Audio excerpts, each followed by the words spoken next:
Good morning. Today's session is about host microbial interactions in periodontal disease. So we know that periodontal disease has got a multifactorial etiology, right? It is not just due to any single microbe or a group of microbes, but it involves a complex interaction taking place between microbes as well as host tissues. Let's look at the model of periodontal disease. See, here, in response to a pathogenic challenge or a microbial challenge, the host tissue is responding through different ways. Here, a group of microbe that are toxic or pathogenic species to the periodontal tissues, that is pathogenic bacteria. Here, they are the initiating factors of periodontal disease. They are not just the etiologic factors. These pathogenic bacteria are just the initiating factors in periodontal disease. See, these pathogenic bacteria, what have they done? They, through their different mediators, their toxic products, their enzymes, their antigens, their lipopolysaccharides, as well as other virulence factors, they stimulated the host tissue.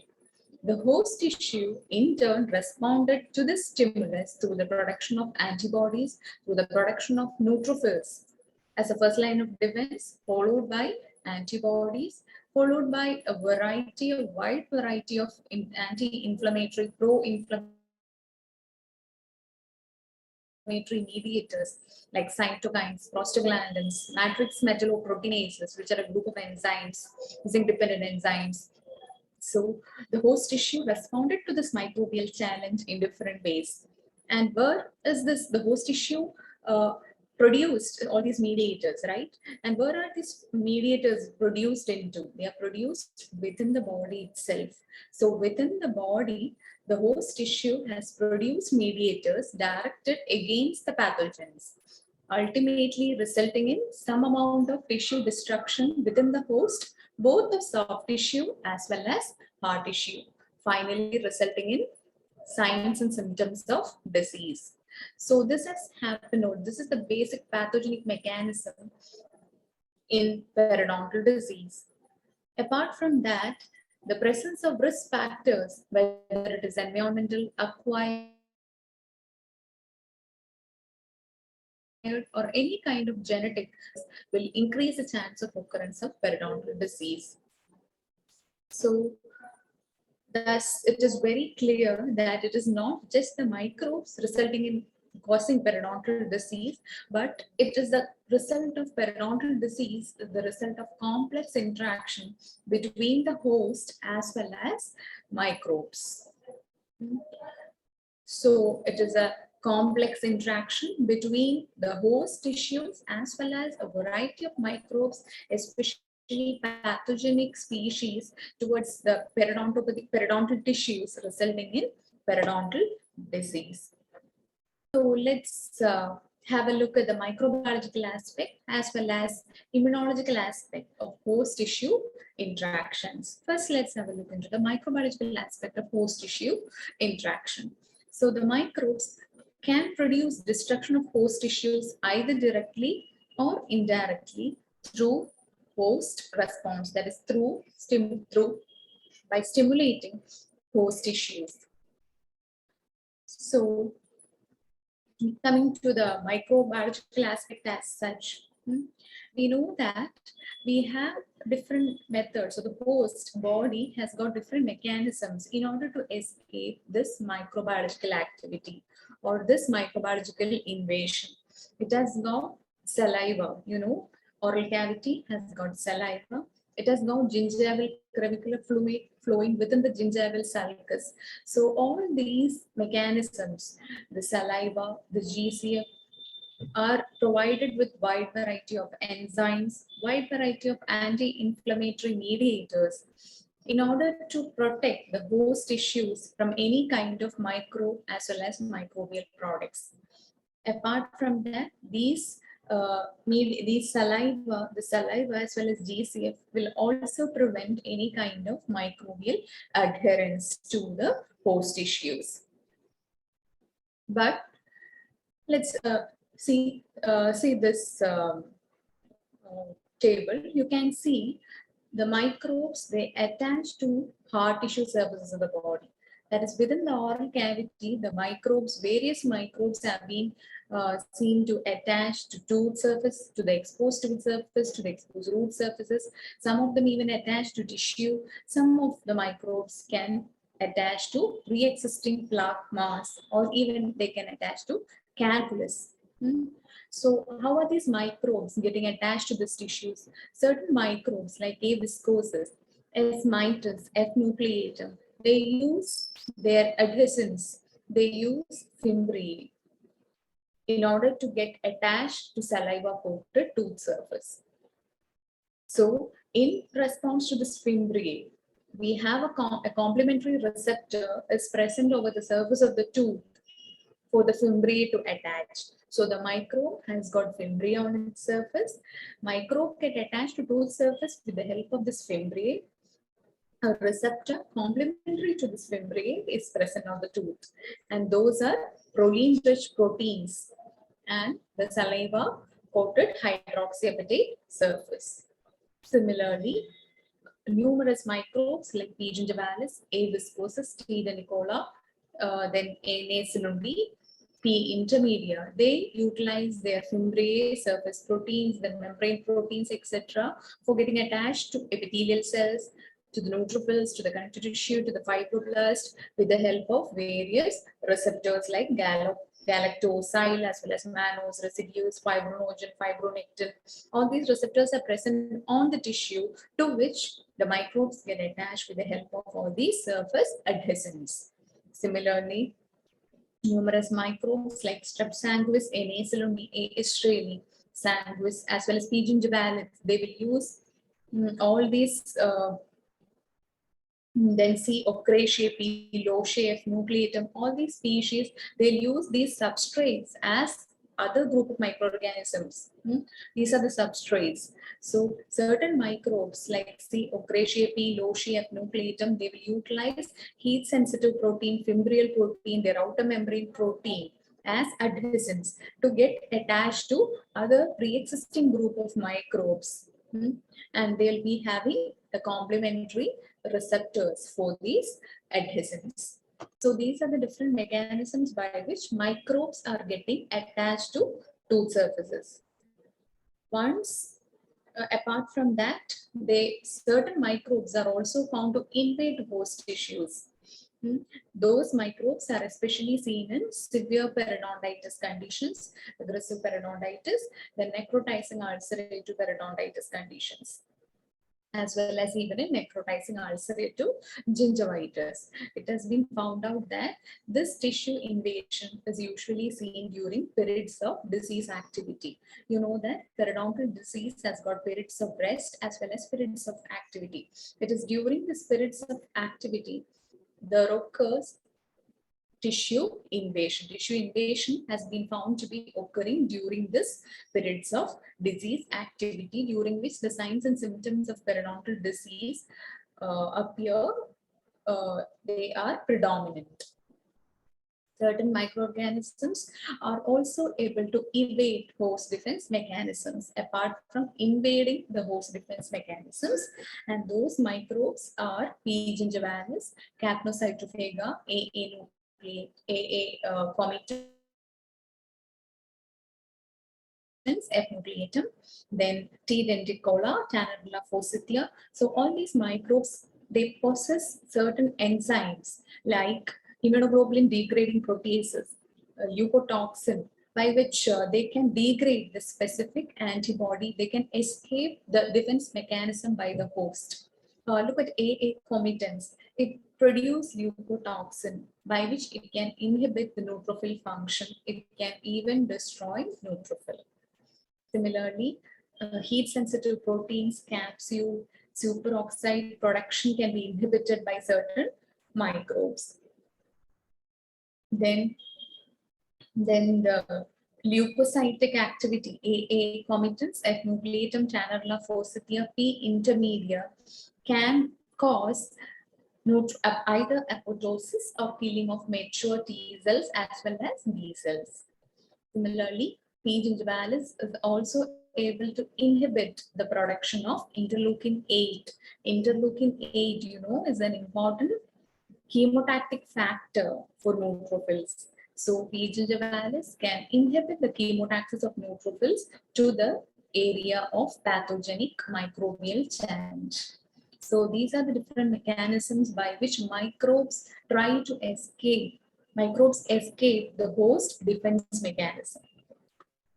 Apart from which, the microbes will also produce tissue destruction directly through the enzymes like collagenases, trypsin-like enzymes, aryl sulfatase, neuraminidase, then fibronectin degrading enzymes, phospholipase. So directly and indirectly, microbes are able to damage host tissues and escape the host defense mechanisms. So this is the microbiological. So this is about the microbiological aspect of host microbe interactions. Coming to the immunological aspect of host microbe interactions. So microbes are attacking the host tissues from one side. Now, what about the host tissue? What is host tissue doing from its side? It is trying to act against the microbial challenge through different mechanisms, through its defense mechanisms, through its innate defense mechanisms, through its acquired defense mechanisms, through its cells.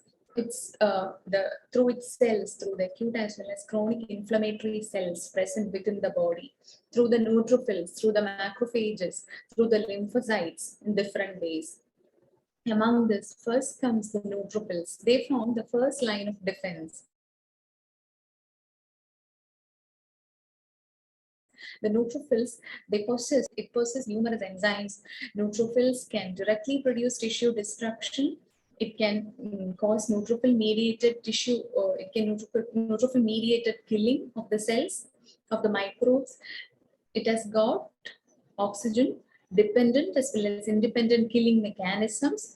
Neutrophils, apart from that, in healthy tissues, it normally phagocytose cells, whereas in disease conditions, they produce different enzymes as well as different enzymes to cause direct destruction of microorganisms. See, this is how neutrophil capture a particular microorganism.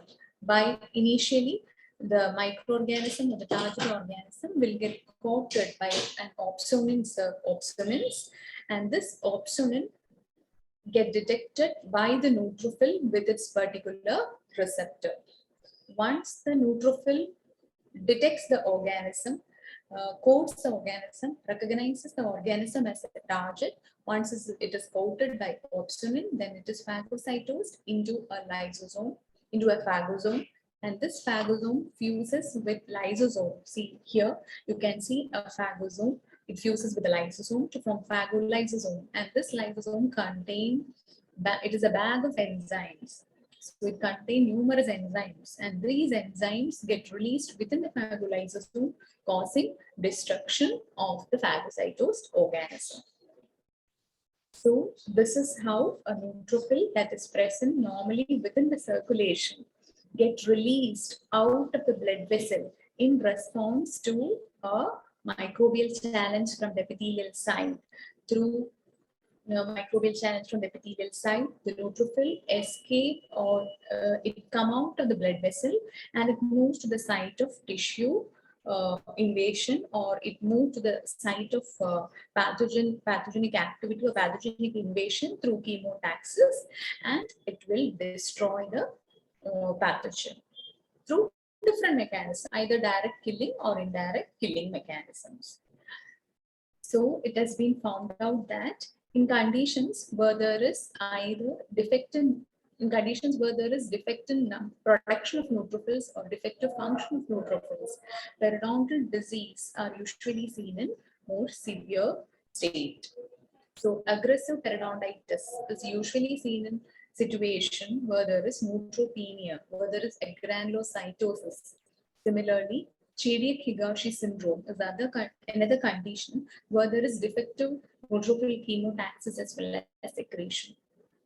Here, the neutrophils fuse to form characteristic giant granules called megabodies. Then Papillon-Lefevre syndrome. This is another condition wherein aggressive periodontitis is usually seen at an early age, involving both primary as well as permanent dentition. Here also there is functional defect of neutrophils, their enzyme deficiency, myeloperoxidase enzyme deficiency, as well as defective chemotaxis and phagocytosis is also seen. Another condition is leukocyte adhesion deficiency. Here there is defective neutrophil function due to the lack of integrin beta 2 subunit. So there won't be proper migration and phagocytosis of neutrophil. So this particular condition is also seen in aggressive periodontitis. Leukocyte adhesion deficiency type 1 has been found in individuals with aggressive periodontitis at an early age. Similarly, leukocyte adhesion deficiency 2 is also seen in patients with aggressive periodontitis. Here, they won't be able to migrate and reach the site for phagocytosis. Here, in both leukocyte adhesion deficiency type 1 and type 2, LAD1 and LAD2, this particular transendothelial migration is being getting affected. This is the neutrophil transendothelial migration is getting affected. Now coming to the other cells involved in immunological response from the part of the host. So apart from neutrophils, the other cells involved are lymphocytes, plasma cells, mast cells, macrophages, eosinophils, as well as fibroblasts. The mast cells, see, the mast cells are located within the tissue, very close to blood vessels, very close to the epithelium. So in response to the signal received from the epithelium, the mast cells contain different granules like histamines. They contain TNF alpha, interleukin 6, SRSA, that is SRSA. All these are contents of mast cells. So in response to the signal from the epithelium, from the through the complement system, the mast cells release its enzymes, its content, its histamines to the surrounding area. The mast cells has got receptors for various immunoglobulin like IgG, IgE, then activated complement 3 and 5. So when these complements are getting activated and this immunoglobulin is getting activated, so this will activate the in response to the signal from this complement as well as immunoglobulin, the mast cells are getting activated and causing the release of histamine. Then histiocytes or otherwise macrophages resting within the tissue. They are also involved in immediate inflammation. They have got receptors for activated complement C3. Once they get activated, they'll produce matrix metalloproteinases, which have role in tissue destruction. Then comes the role of lymphocytes. Lymphocytes, which are mainly involved in chronic inflammation, T cells as well as B cells. Among this, initially the T cells are getting activated in response to pathogen. Once they get activated, they'll cause direct destruction of cell through, or it can even cause phagocytosis, even have role in phagocytosis. Next comes the role of B cells. B cells can act as antigen presenting cells, as well as once they get activated, the B cells can either cause direct tissue destruction through the production of cytokines, or the B cells, they'll also have role in production of memory cells as well as antibodies. See, look at the macrophages. The macrophages, apart from its role as antigen presenting cell, see, the macrophages, they are present within the gingival connective tissue.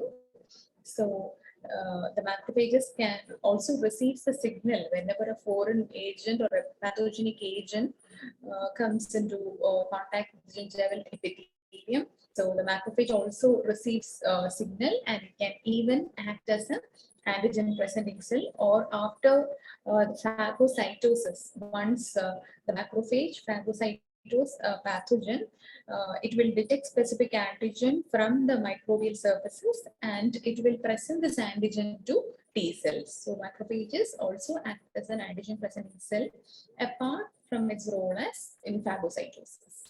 Next comes the role of fibroblast. The fibroblasts are the most abundant cells present within the gingival connective tissue.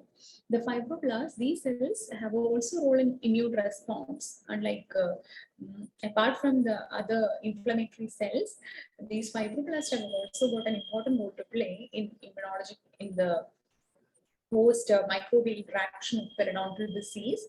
Here, these fibroblasts can also get activated in response to bacterial lipopolysaccharide, in response to the cytokines released from macrophages, from the lymphocytes, thereby resulting in the production of matrix metalloproteinases, then tissue inhibitors of matrix metalloproteinases, collagenases, cytokines, PGE2 plasminogen activators, thereby having a role in tissue destruction.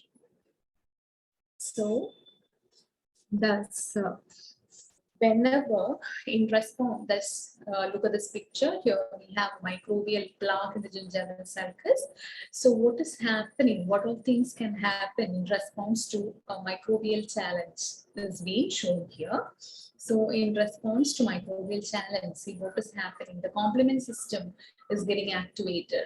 The cells present within the gingival epithelium, gingival connective tissue are getting activated, right from epithelial cells, dendritic cells, neutrophils, macrophages, lymphocytes, T lymphocytes, B lymphocytes, and then ultimately resulting into activation of even osteoclast as well as osteoblast as well as osteoclast, causing even bone destruction. Here, look at this diagram. Here you can see the microbial products, microbe-associated molecular factors as well as lipopolysaccharide.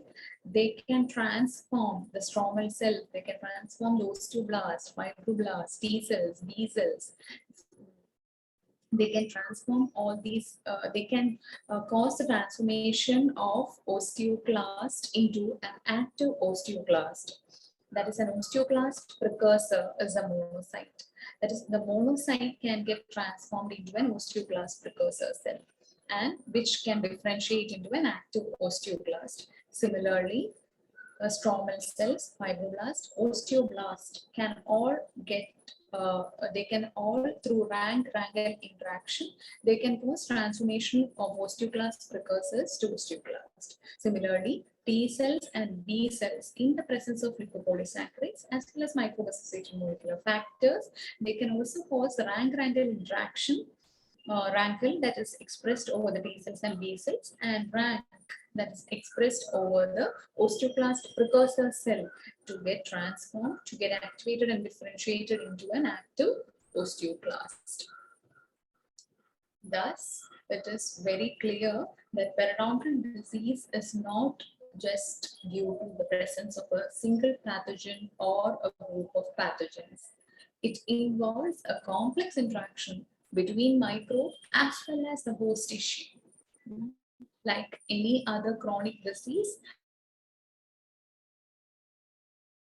periodontal disease is also has also got a multifactorial etiology, and apart from that, the presence of risk factors always increase the chance for occurrence of this disease. So, just the presence of microbes is not enough for the development of periodontal disease. Just so a proper understanding of the etiology as well as pathogenesis behind periodontal disease is very much important before planning a treatment for an individual with periodontal disease. So that is about the post-microbe interactions in periodontal disease. Thank you all.